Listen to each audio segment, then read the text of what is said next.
I have a lot of really cool friends who do a lot of really cool things. I wanted to make it a goal to sit down with these friends and spend about 15 minutes or so getting to know them better and find out about their past, present, and their future. The result is this show. My name is Grant Baciocco, and this is 15 Minutes With.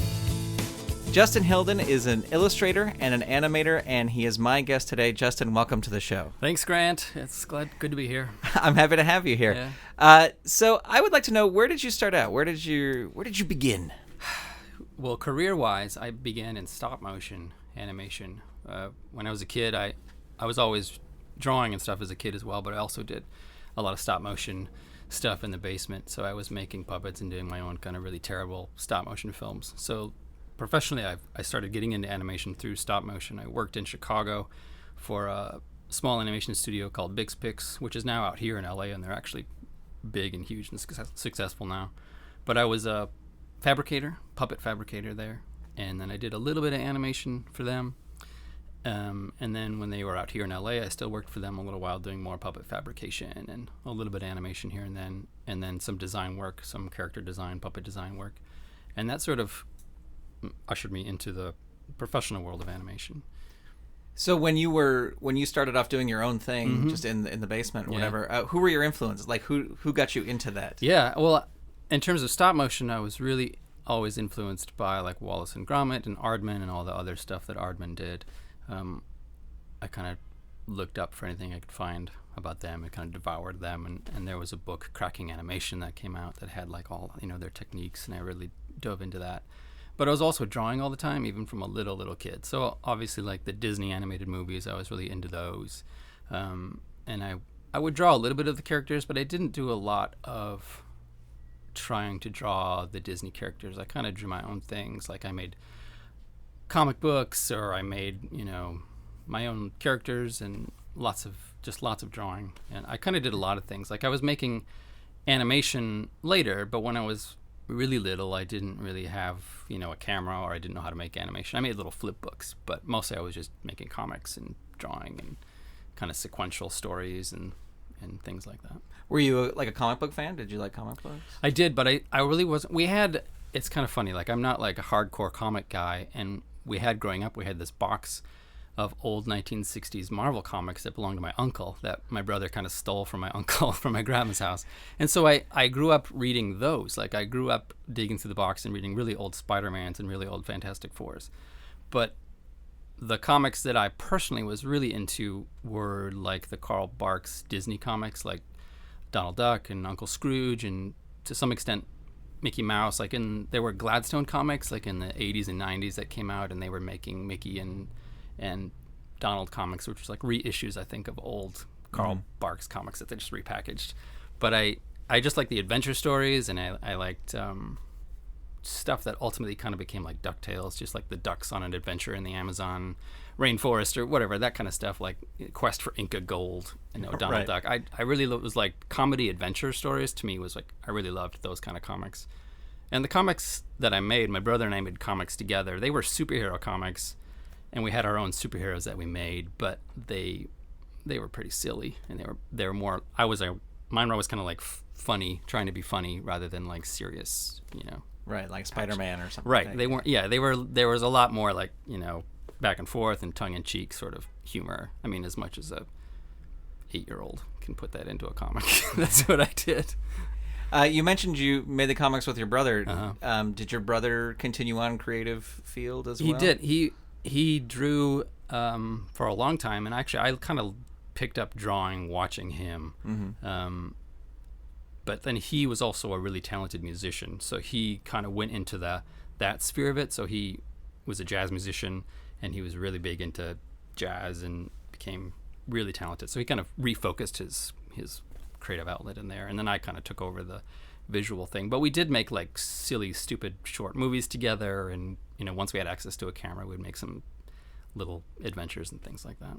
Yeah, and were there other people in your family that were creative, that were kind of influencing? No, I mean, not really. My parents are very, like, my dad was an accountant, he's retired now, and my mom's a bookkeeper, so they're very, like, by the numbers people, but they were also very supportive of it. And like my dad was a photographer kind of on the side, and my mom made like craft things on the side. So they understood that we were creative, and they always were super supportive of it, and they still are.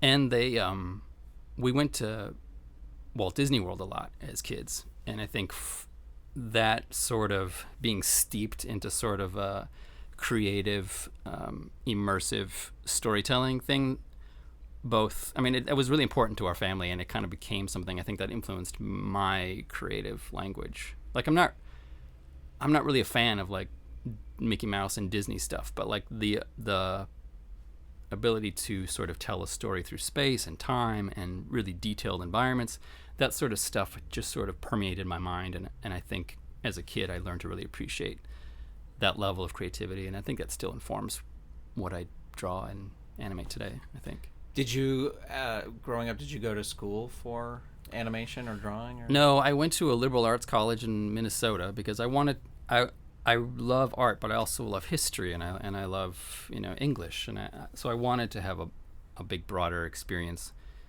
So I went to this college called St. Olaf College in Minnesota, which is well known there, but nobody knows about it here. But they did have a dynamite art program, so I studied painting and drawing. I had a studio art degree, so I did painting and drawing and sculpture, all the sort of traditional art forms, and then I did do an animation focus, like a thesis that I sort of did on my own for my senior project, my final thesis show, because we had a show at the end of your senior year, and I did that. And then for formal training, that's kind of it. Mostly it was just always drawing. I'm always drawing, always making stuff. I just can't stop. So I think the more you do it, just the better you get. And you have a project now, an animated project, which I know as Possums. I don't know if that's the official name of the project. Yeah. But can you tell us a bit about how that started? Yeah, it's called O Possum, but it's OH, Possum. Oh, Possum. And I've been working on that for a little over 2 years because I work on it in my off hours. I have a day job, and then I have freelance work, and then when I'm not doing those things, I work on that. And it's finally going to be done. It's coming out April 4th, so I'm really excited about that. It's just a 3-minute 2D drawn animated short. I animated it in Photoshop. I just kind of work directly in Photoshop. There's a way to sort of set up animation that people have sort of developed, and I find it a really fast and fun way to animate for me because I love drawing in Photoshop. So it's mostly Photoshop, just traditional drawn animation with a little bit of After Effects animation. It's about what happens to possums when they play possum. So we see them as passed out or like frozen, but in reality they're going to an alternate shared mind space. Is like a panic room for all possums. They all go there to calm down and get over their problem, and to avoid their problem. And we had an opossum living in our backyard, and I don't know, for some reason he kept waking me up at night, and he'd be on the roof, and I'd go up and look at him in the middle of the night, and I just kind of started drawing possums, and I would kind of sketch them a lot. And then I don't know, eventually it just kind of became an idea, and I was like, well, maybe there could be like a web series or a show about possums, and I was going to go down that route, but then it just sort of seemed to work better as a short, so I'd kind of put the ideas together to just make a short form. It's about two brother possums and basically how they fight and argue their way through this one scenario where they, go to the panic room. Yeah. And when you're designing the characters for the possums, are you drawing in Photoshop, or are you drawing on just pen and paper, that kind of thing? It's both. It usually starts just on paper, pen and paper. I draw mostly with pen. I don't draw with pencil that much. I just sketch with pen on paper. So I'll be on the bus or, at a coffee shop or at home or anywhere, and I'll just keep doodling. I like to do, it doesn't always happen this way, but I like, if I have an idea where I'm going to get behind it and I feel like this is an idea I want to investigate, I'll dedicate one big sketchbook to it and just put all my ideas in there. And if I happen to be somewhere else and I draw on a napkin or whatever, I'll tape that in there, or I'll rip pages out and tape it in there. So it's all in one cohesive volume that I can always kind of go back to, especially if I'm in the middle of a project and I want to capture get back into the zone and focus again. I can just sort of leaf through this and sort of surround myself with all my ideas. But I just sketched a lot of possums until they kind of became, design-wise, I just kept drawing until it boiled down into something that I felt comfortable with, felt write for the Possum characters, and characters that I could easily emote the sort of things I wanted to emote, and for production reasons, just simplify the characters so that they're easier to animate for all this time. And so yeah, I just keep drawing, and then eventually I do switch over to Photoshop. Like once I've established I kind of like where this is going, or I want to throw in some color, or I want to try putting them in an environment, or I need to start cleaning them up and make some real decisions, like production decisions, then I'll go into Photoshop and start drawing and start making some finalized versions. And what was it like working on this project and basically doing everything? Like you're in charge of the entire thing. It is. And to some degree, that's fun. I think animators are control freaks to some degree. Like we don't make live action films. We make animated films, and we have to make everything. We make the sets, we make the puppets, we make the characters, we make everything. And I like that control. I especially for this, it became a very personal project, and it was something that I felt really good about doing everything. That being said, it did make the project a lot longer and took up a lot more of my life than maybe I wanted, but it's just the way animation goes sometimes. And I also felt like on this project, I wanted to bring in a few other voices. Like if I just did my own thing in an echo chamber, sometimes it doesn't really make that great work. So I wanted to have some other creative people at least involved in it. So I had an illustrator friend of mine, Dave Douglas, who did. There's posters in the movies, in the film, and I had him design all the posters that you see in the film, and I had him do the title sequence because he's really good at letter forms and the creative, hand drawn beautiful letter forms that just is not really my strength. And so it was fun to bring in some other voices that can inform and make it even better. And the actors, I hired the actors, and they bring something to it that I can't do. And musicians, I hired a musician to make original music for it, and that brings it up to another level. And in that degree, it also helps me to finish it. Like for me, this project was a lot about finishing something, because I feel like I've started a lot of projects over the last, over my life. Like I get really excited at the beginning, and I'll start a project, or whether it's a comic or a web series or a little short or, even a painting or an illustration. I'll get really excited. This idea is amazing. And then I jump in, and then I don't finish it because another idea comes. And I feel like I've learned over time that I have this thing where I can see things in my head so clearly that when I see it in my head really succinctly, it feels like it's done, and I don't actually have to physically make it. Yeah. Which is a problem, because then I don't have the impetus or the desire to physically make it, and that doesn't serve anybody. Nobody sees it. I mean, what's the point? Yeah.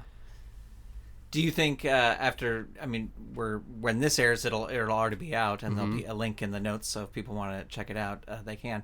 But do you think you will do another one? Like, is there another Opossum story in you, or are you going to move on to something else? I think I'd move on to something else.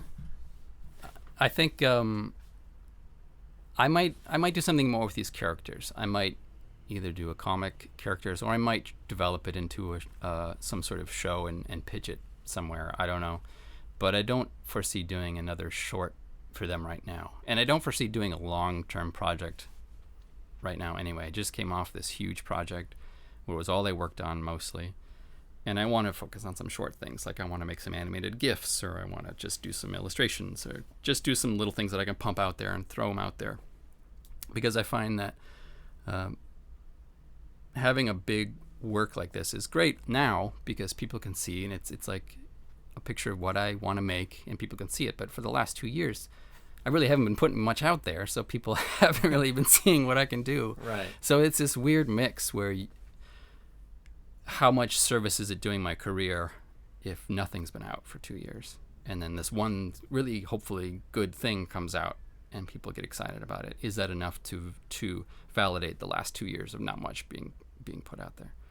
It's something I wrestle with. So I want to put out little things for a while, like, okay, you liked Opossum, here's a bunch of stupid GIFs, that I can make in a weekend, right, and just see if those hit too. You mentioned Sketchbook Yep.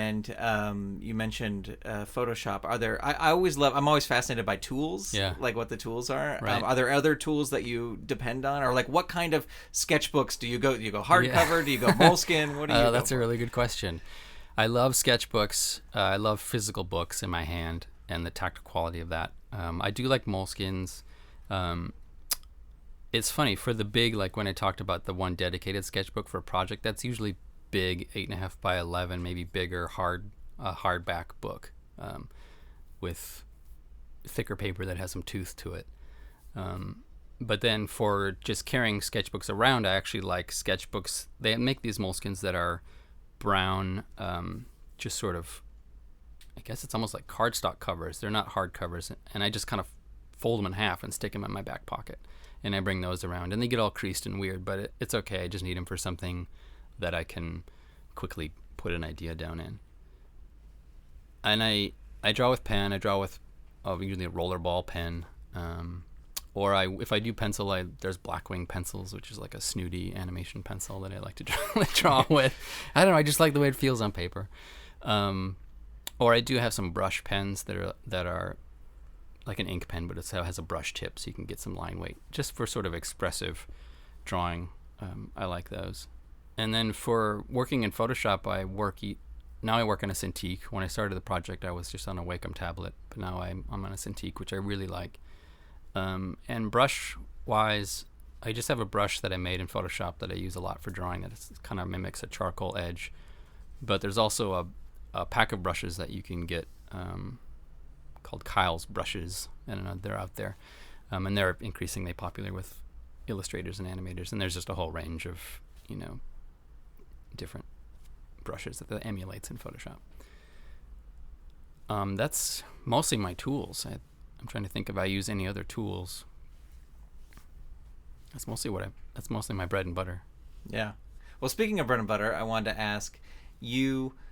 Possum is your personal project, but you also get to work creatively for other folks. Yeah. Can you talk about some of the not necessarily specific projects, but some of the other types of things that you work on? Yeah, it's fun. It's a range of things. Like I've done a lot of kids books for independent writers that are making books, and I've done a few of those, and those are fun because at least the authors that I've worked with are very interested in bringing my voice to their project, which is huge. They're not like, I want it exactly to look like this or this or this, and that's been really fun.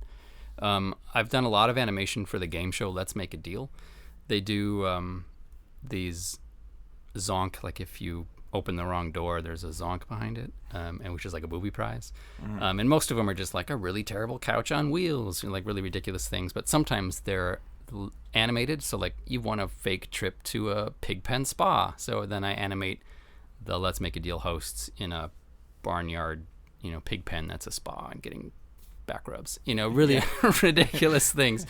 But, that's fun. And it's fun to kind of, every time I do it, it's something crazier. They come up with, the joke basically, and then they kind of let me roll with it. Yeah. And then I do, illustration work and design work for animation studios. So I'll do character designs, and I'll do usually for shows that are in development, like shows or trying to be developed, shows they're pitching. So I will design characters or make art backgrounds or whatever for them to help sell their idea to whatever studio they're approaching. What do you think is the most important part about character design, like to put into your character? Yeah, if I knew that, I think I would be way more successful. But I think for me, I can answer for me, boiling down the character to visually represent what their character is, so the viewer can instantly understand the main personality of the character just by looking at them, but at the same time not going toward the same tropes in design, the same, like evil guys have, long goatees or mustaches, and like dumb characters are, short and fat. To go away from that and to build your character on simple shapes that animate well, animate easily, create dynamic forms, dynamic movements, but that the viewer can immediately identify, or at least on some level feel like the character that you're looking at reinforces what they're saying, who they are, what they're going through. Like for Possum, I don't know how successful this is, but I did make the choice there's the two brothers, and there's the older brother who's always changing his mind. He always assumes he's best at whatever he's doing in the moment. And his name is Switch because of that. But I kind of designed him to be long and lean and whip-like a switch. Like he's always active and bendy and flowy. And then the other one, the younger brother, is a little bit more, calm and introverted and reasonable. But his ideas are usually overlooked. And so I wanted him to, so he's physically shorter, and you look over him and he's, kind of like trying to get the attention but can't, because the bigger brother is gaining all the attention in the room. So there's that kind of thing that I think makes a successful design, at least for me. Yeah. Well, who are some people that maybe people haven't heard of that they should go check out that kind of influence or inspire you in your work? Sure. There's an independent animator named Alex Grigg, whose work I really love. You can find him on Vimeo. He's got some film. There's his latest film. He might have one after this, but Phantom Limb is a really good film. And stylistically and story-wise, it's different than what I do. My stuff is pretty silly. His stuff is a little bit more cerebral and I think,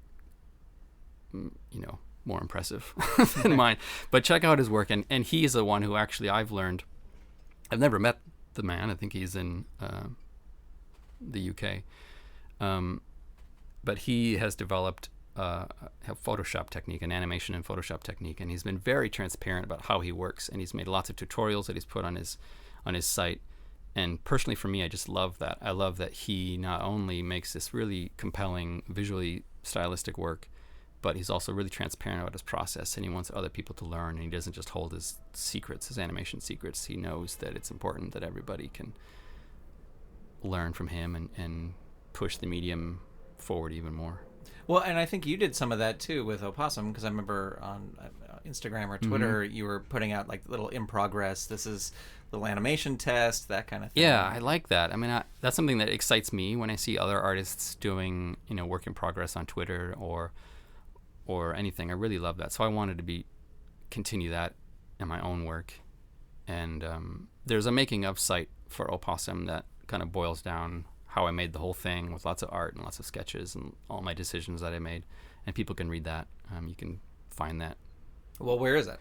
Well, it's going to be on my site, justinhilden.com/opossum, but you can also see it, on the Vimeo page where Possum is. There's a link there that you'll be able to see. And where else, if people want to follow you on Twitter and the like, where else? I'm at Justin Hilden on Twitter, and at Justin Hilden on Instagram, and justinhilden.com. You can find all of that stuff there. All right. Well, Justin, thank you so much for talking today. I really appreciate it. Thanks, Grant. This is really fun. Justin Hilden is an illustrator and an animator, and it was a pleasure having him on the show. You can see Justin's art as well as the new Possum animated short at his website, justinhilden.com. That's JustinHilden.com. You can also follow Justin on Twitter, where his username is Justin Hilden. 15 Minutes With on the GrantCast is a production of Saturday Morning Media and is made possible in part by the Saturday Morning Media Patreon patrons who have gone to www.patreon.com/Saturday Morning Media and set up a monthly donation for as little as $1 a month. Huge thanks to Shay Stewart, Merle Lafferty, Jeff Peterson, Dale Gadania, Stephen Staver, Jackie Klimo, Melissa Crawford, Chuck, Matthew Wayne Selznick, Dave Slusher of the Evil Genius Chronicles, Mike Coughlin, Dorothy Baciocco, John D., Kathy Crawford, Brian Greer, Carrie Whitney, Chuck Tomasi, Chris Foster, Stephen Ing, Clinton of ComedyForecast.com, Vicky DeVries, Mike Wabshall, and Twitter user ButtsingGear, a.k.a. Wildcat. If you'd like to support this show and the other fun content from Saturday Morning Media, become a patron. Head on over to patreon.com/Saturday Morning Media. That is www.patreon.com grant.com/Saturday Morning Media, all one word, and set up your donation today. Or you can tell a friend about the show or leave us a review on iTunes. If you have feedback for the show, you can send it to me directly at grant@throwingtoasters.com or get in touch via Twitter, where my username is ToasterBoy. Thank you so much for listening. See you next week. The GrantCast is copyright 2016 Saturday Morning Media. Grant Baciocco, executive producer. All rights reserved. www.saturdaymorningmedia.com.